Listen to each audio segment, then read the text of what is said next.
皆さん、こんにちは。今、上野駅に来ています。せっかくだから、上野動物園でパンダのリーリーを見てきたよ。可愛かったな。というのは置いておいて、本題に入りましょう。今日は赤熊さんと共に、サンライズ瀬戸で東京から高松に行ってまいります。乗車できるので嬉しくて、半端なくテンションが上がっている私がいます。初めて、サンライズ瀬戸に乗車する方にも、わかりやすく説明できればいいなと思います。寝台特急サンライズ瀬戸、出雲のルートマップを上げておきますね。自動改札機に通すのは乗車券のみです。乗車してから車掌さんが検察に来るので、その時に寝台指定券を見せれば大丈夫です。サンライズ瀬戸、出雲は東京駅9番ホームに21時25分に入線してきます。入ってくる方向ですが、品川方向からですので注意です。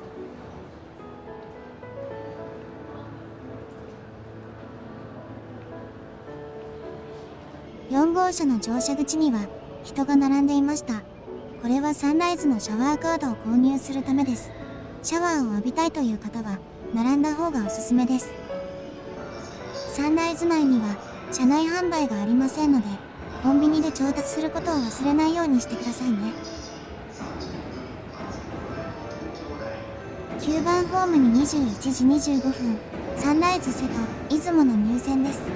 この瞬間がワクワク、ドキドキ感がマックスに達します。普通の列車とは存在感が全く違うと思いませんか？これが寝台列車です。ベージュとワインレッドに塗られた車体が素敵すぎです。いろんな個室部屋があり、これは動くホテルと言ってもいいような感じです。14両編成という長い列車ですが、1号車から7号車の7両がサンライズ瀬戸、8号車から14号車の7両はサンライズ出雲です。岡山まで一緒に連結して走ります。乗車するサンライズ瀬戸は、東京から高松まで約9時間かけて走ります。さて、9番ホームへ移動しましょう。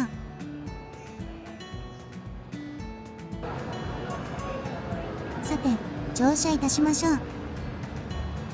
乗車するとデッキ内に部屋があります。開くを押すと自動にドアが開きます。これがシングルツイン車椅子席です。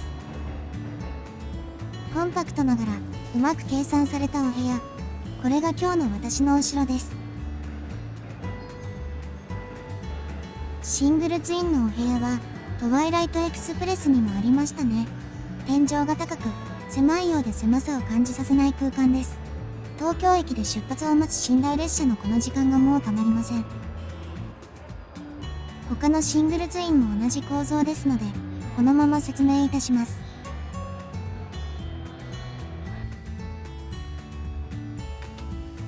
見た感じ、登りにくいような階段ですが、意外と楽に登れます。足元には荷物の置けるスペースもあってとても便利です。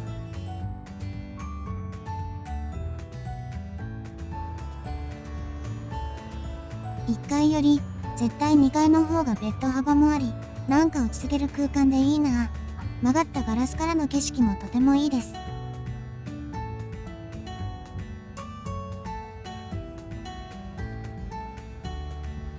浴衣、そして固めの枕、布団があります。布団の中身は毛布でした。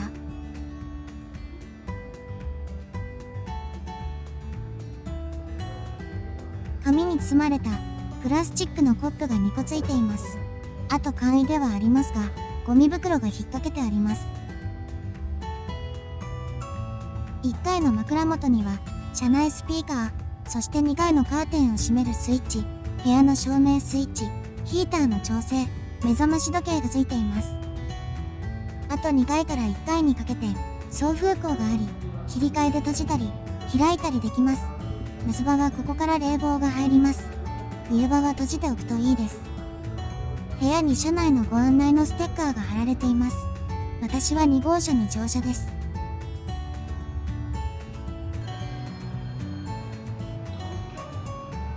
洗面所を使用する際はカーテンがついているので閉めて使うのがいいと思います。ハンドソープも置いてありますので安心です。なるべく駅に停車するタイミングで利用がおすすめです。イレですが、私のいる2号車には多目的トイレがあるので広くてとてもいいです。便座も拭くクリーナーもちゃんとありますので安心。停車するタイミングで利用がおすすめです。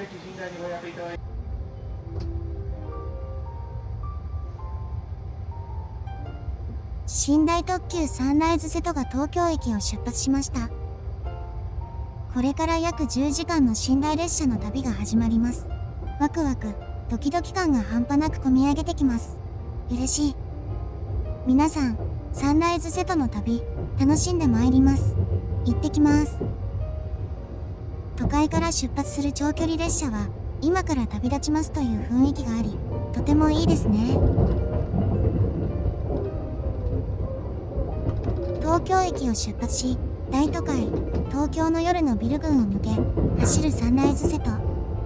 夜行列車の独特な雰囲気を味わっていただきたいので、少し見てみましょう。途中にサンライズ瀬戸、出雲の車内放送があります。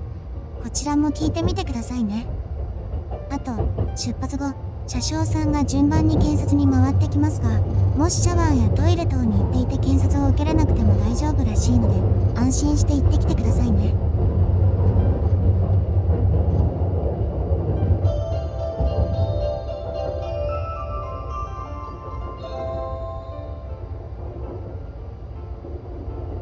寝台特急サンライズ瀬戸号およびサンライズ出雲号をご利用くださいましてありがとうございます。この列車は寝台特急サンライズ瀬戸号高松行き、サンライズ出雲号出雲市行きです。止まります駅は横浜、熱海、沼津、富士、静岡、浜松、姫路、岡山です。岡山で引き離しを行います。サンライズ瀬戸号は岡山を出ますと小島、坂出、終点高松に停まります。サンライズ出雲号は岡山を出ますと倉敷、備中高橋、新見、米子、安来、松江、新地、終点出雲市に停まります。列車は前から1号車、2号車の順に一番後ろが14号車です。1号車から7号車がサンライズ瀬戸号、8号車から14号車がサンライズ出雲号です。車内は一部の個室内を除き禁煙です。お手洗いは1号車と8号車は後ろ寄りに、その他の車は前に向かいます。ラウンジとシャワー室は3号車と10号車にございます。シャワー室をご利用の際はあらかじめ3号車、10号車にございます自動販売機にてシャワーカードをお求めください。個室を離れる場合は盗難防止のためルームキーをご利用ください。ルームキーは暗証番号式となっております。この列車では車内販売の営業はいたしておりません。ご了承ください。車内でできましたご不要なものはデッキにあります靴物入れにお捨てくださいますよう車内理科にご協力をお願いします。次は横浜です。横浜の次は熱海に停まり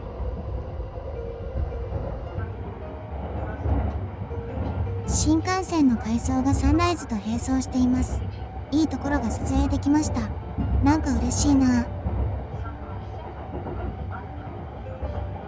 と思っていたら、東京行きの新幹線も通過していきました。新幹線で東京から岡山までなら3時間少しで行けるのに、サンライズは約8時間半かかります。夜行列車はこれがいいんです。車窓を見やすいようにするならば、部屋の明かりを落とすと夜行列車の雰囲気が一気に上がりますのでお試しあれ。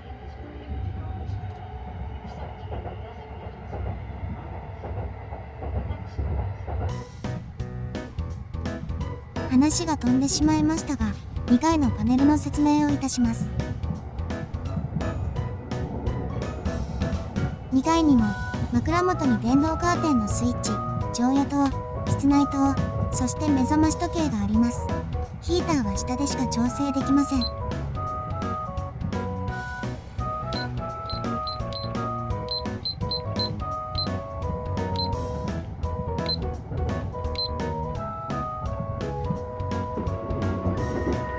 2階のベッドの真ん中あたりに転落防止のロープが張られており、安心です。これがないと怖いですよね。さて、お楽しみの晩ご飯といきましょう。シューマイ弁当、そしてマイセンのカツサンドに、あと赤飯のおにぎりを購入しました。崎陽軒のシューマイ弁当、今回初購入です。冷たくてもとても美味しかったです。マイセンは何度か食べたことがありますが、いつ食べてもカツが柔らかく美味しいです。前回乗車した時の動画になりますが、個室は全て同じ鍵のかけ方です。失敗するとこの通り鍵が閉まりません。レバーを赤いところまでがっちりと入れるとこの通り鍵が閉まりますので、焦らずにすれば大丈夫です。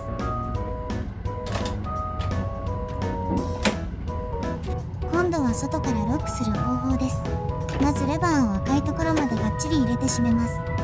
がっちりかかると緑色にテンキーが光ります。好きな数字4桁を入れてシャープでロックがかかります。開けるときは先ほどの4桁の数字を入力するだけでロックが解除されます。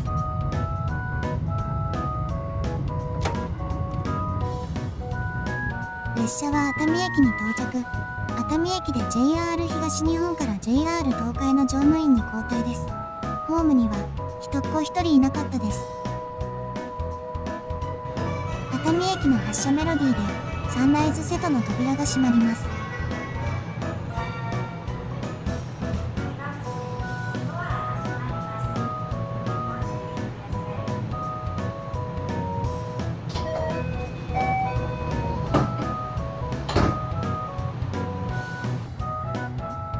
車内探索に出かけてみましょう。まずは1号車からです。1号車はシングル19室、シングルツイン1室です。サンライズ瀬戸高松行きの場合に限ります。一番おすすめの部屋はオレンジのところです。他の車両も同じようにオレンジで色付けしてあります。参考にしてみてくださいね。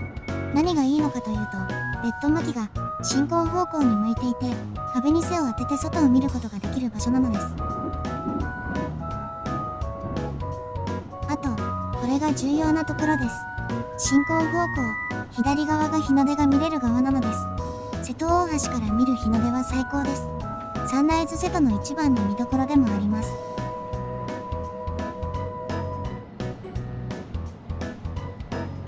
洗面所、トイレが左右に一つずつついています。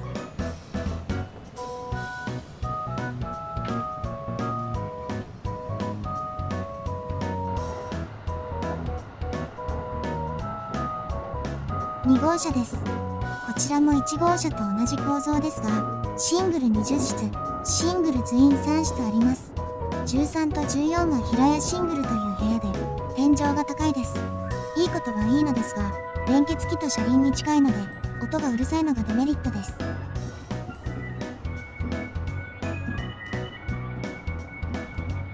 皆さん、分かっていらっしゃるようで、左右の平屋シングル部屋が空いていました。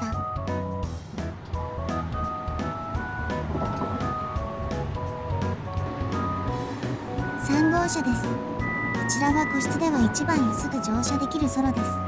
部屋数は20室です。上下にうまく重ねたお部屋で、シングルに比べるとかなり圧迫感があり、乗車するならシングルを取る方が良いと思います。独房のような狭さから通称独房ソロと言われています。3号車の隅には共有スペースのラウンジがあり、友達とおしゃべりするのもよし、景色を見ながらご飯を食べるのもいいかもね。シャワーカードは売り切れていました。入店前に並ばないと手に入らないのかな。自動販売機はありますが、少ないメニューです。アルコールはありません。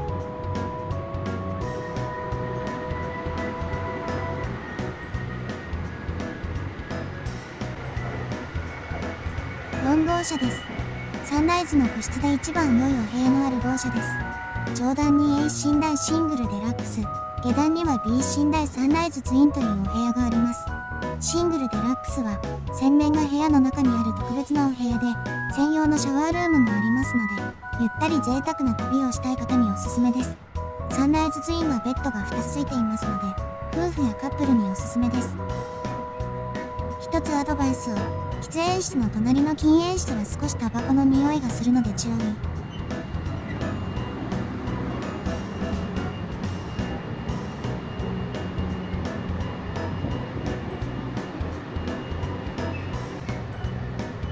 5号車です。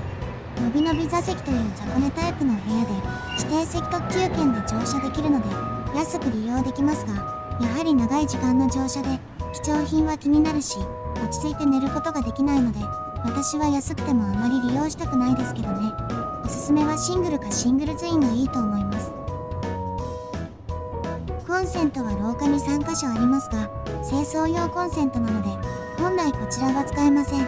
使っている人をたまに見ますが、廊下ということもあって通路を通る方の迷惑になるので、モバイルバッテリーがいいと思います。個室は全てコンセント付きです。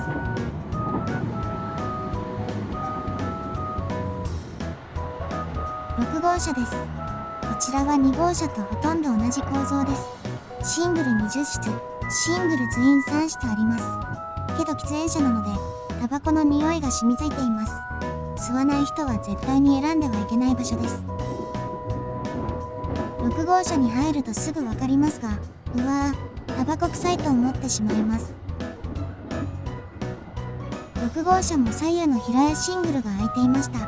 皆さん、音がうるさいので避けてるようですね。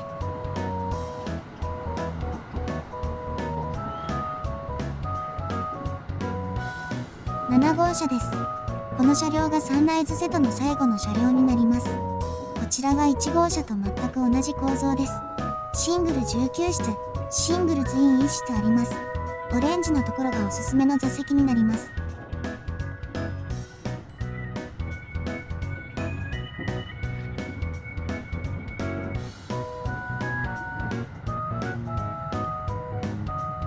サンライズ出雲にも通り抜けが可能です。運転席の下を通れる構造になっていて、なかなか他の列車では体験できないので、一度行ってみてはいかがでしょうか。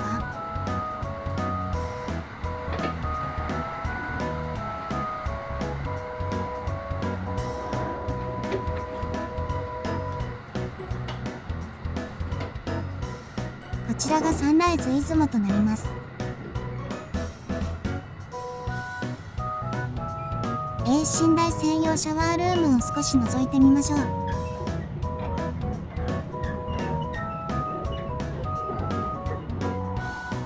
まず入ったらロックをかけましょう。使い終わったら洗浄ボタンで次に使用する方のために押してくださいね。ドライヤーもついていますが、弱いのでなかなか乾きません。A 寝台のコンセントには持ち込みドライヤーを使いますが、 B 寝台では使えないので注意が必要です。他の列車のシャワーカードが使えそうですが、決して使わないようにしましょうね。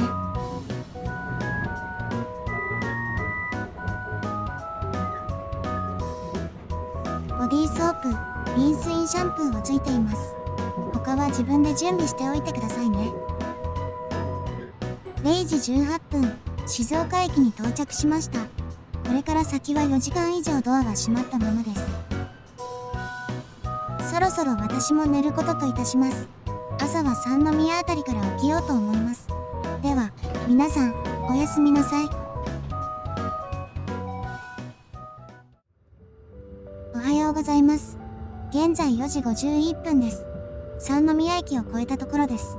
いつも賑わっているところですが、こんな時間はさすがに静かですね。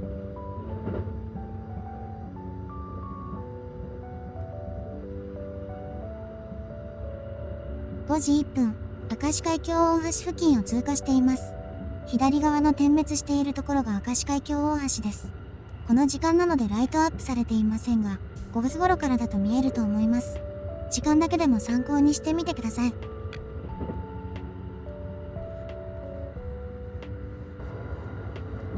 うわ、すごく綺麗なマジックアワー。数日前からこんな感じの天気だったらいいのになぁと思い続けてきました。これは感動です。これなら瀬戸大橋での日の出がきっと綺麗に見えるよ。あとは日の出の時間が瀬戸大橋を渡ってる時なので少し心配ですが、きっと大丈夫だと思います。楽しみです。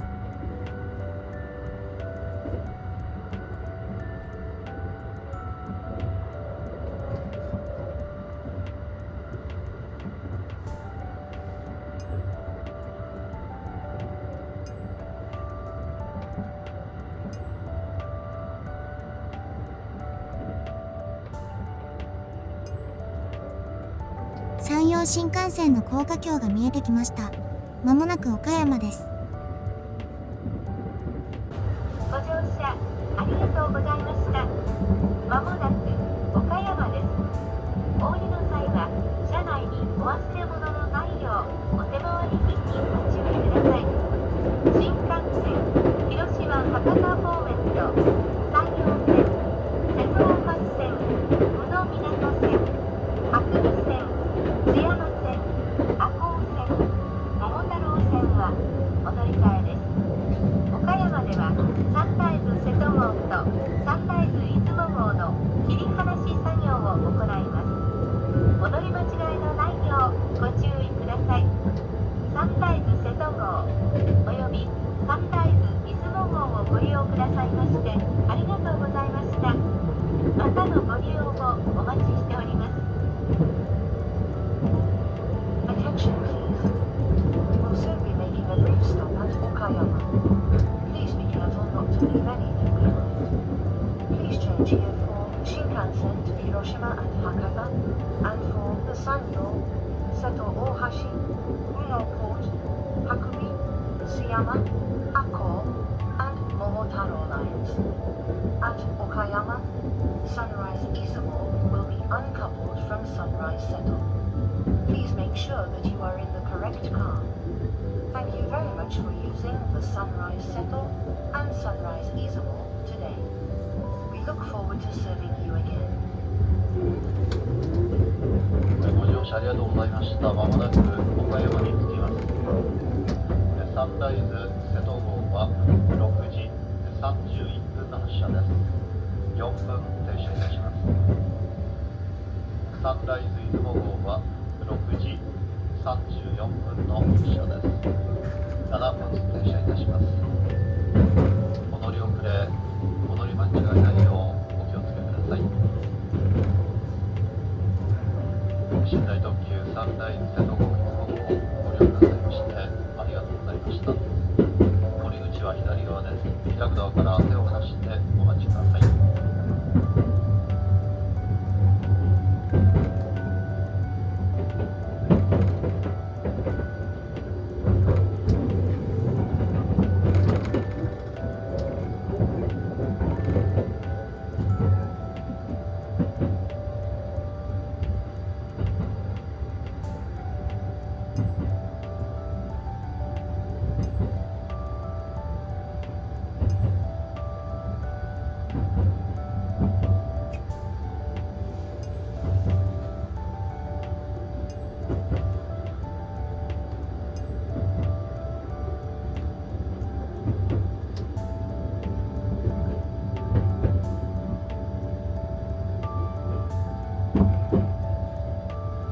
岡山駅に到着です。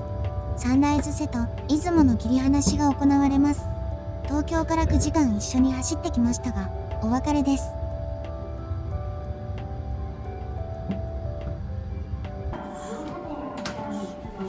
サンライズ瀬戸が先に出発するので、乗り遅れないようにするため、少しだけ撮影して戻ることとしました。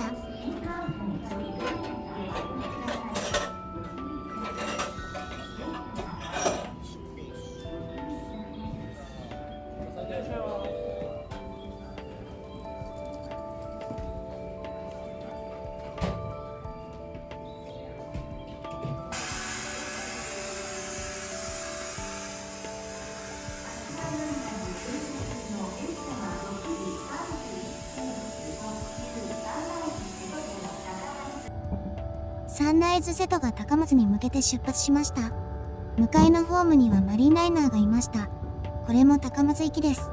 2階建ての車両で2階部分はグリーン車、1階部分は普通車指定席です。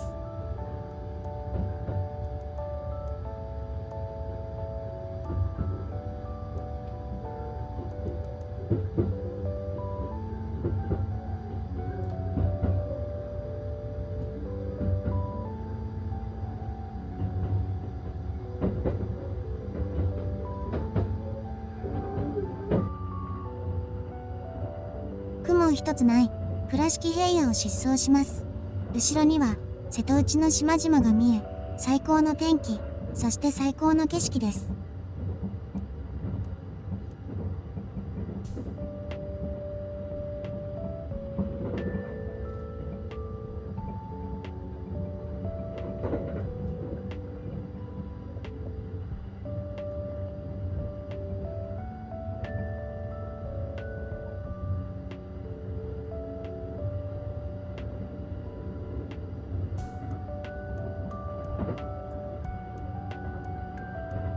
ご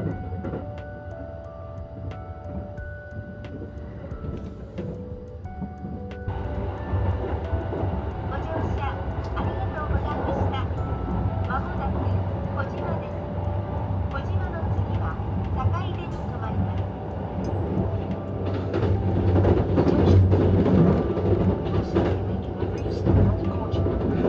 After leaving Kojima, we will be stopping at Sakaide.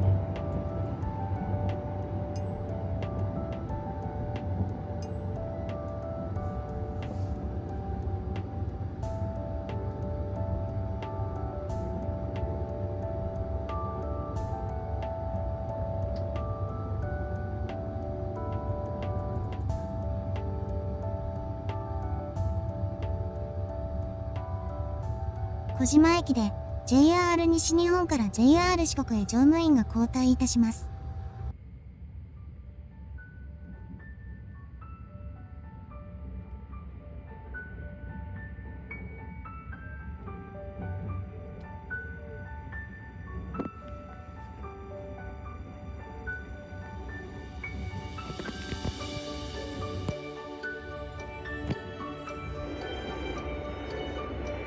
すごい。瀬戸大橋から見る景色は最高。サンライズ瀬戸の一番の見せ場となるところではないでしょうか。皆さんもぜひこの景色を生で見てくださいね。感動しちゃいますよ。瀬戸大橋は本州の岡山県倉敷市と四国の香川県坂出市を結ぶ世界一長い鉄道道路併用橋です。サンライズ瀬戸は約10分かけてこの橋を走ります。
陽が見えましたよ。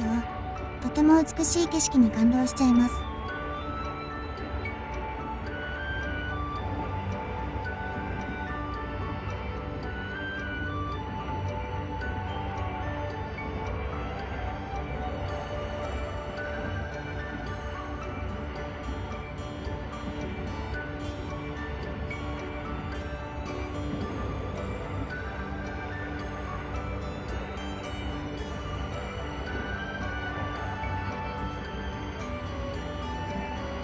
下に見えている工業地帯は川崎重工栄で工場です。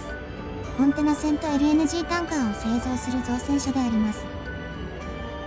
どうでしたか？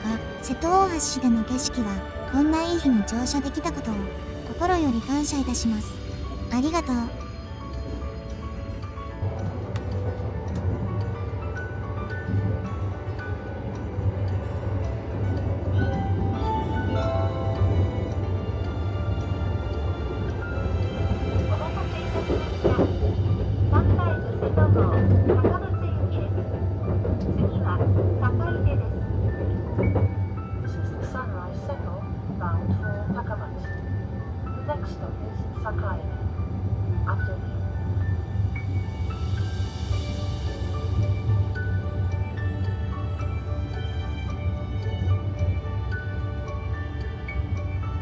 四国の最初の駅、坂出駅に到着しました。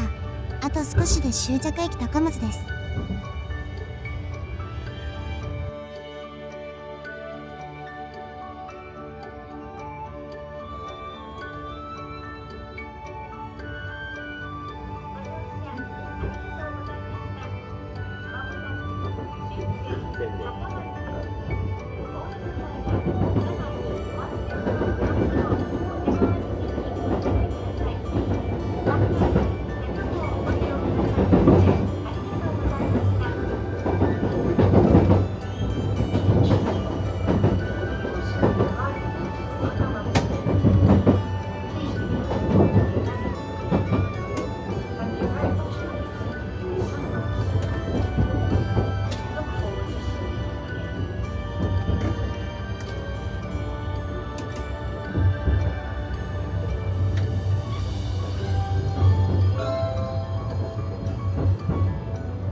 7時27分、終着駅の高松に到着です。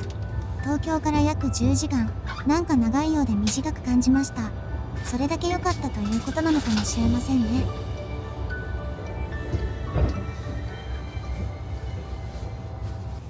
さて、降りることとしましょう。讃岐うどん駅こと高松駅に足を踏み入れました。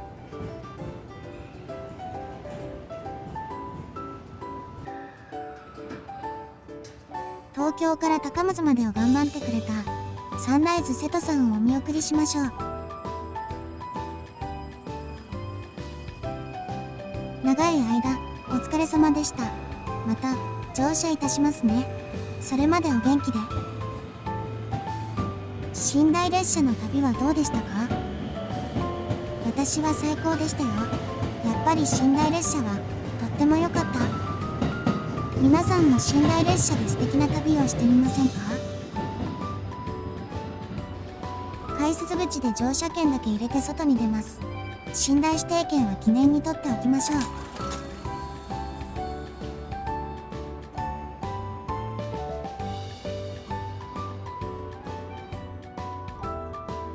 これが高松駅です。ガラス張りの駅でガラスに可愛くお飾りしていました。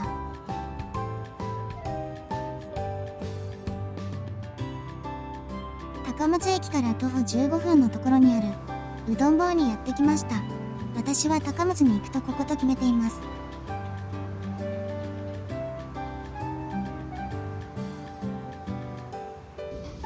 温かいおろしぶっかけをいただきます。これが私のお気に入り。いただきます。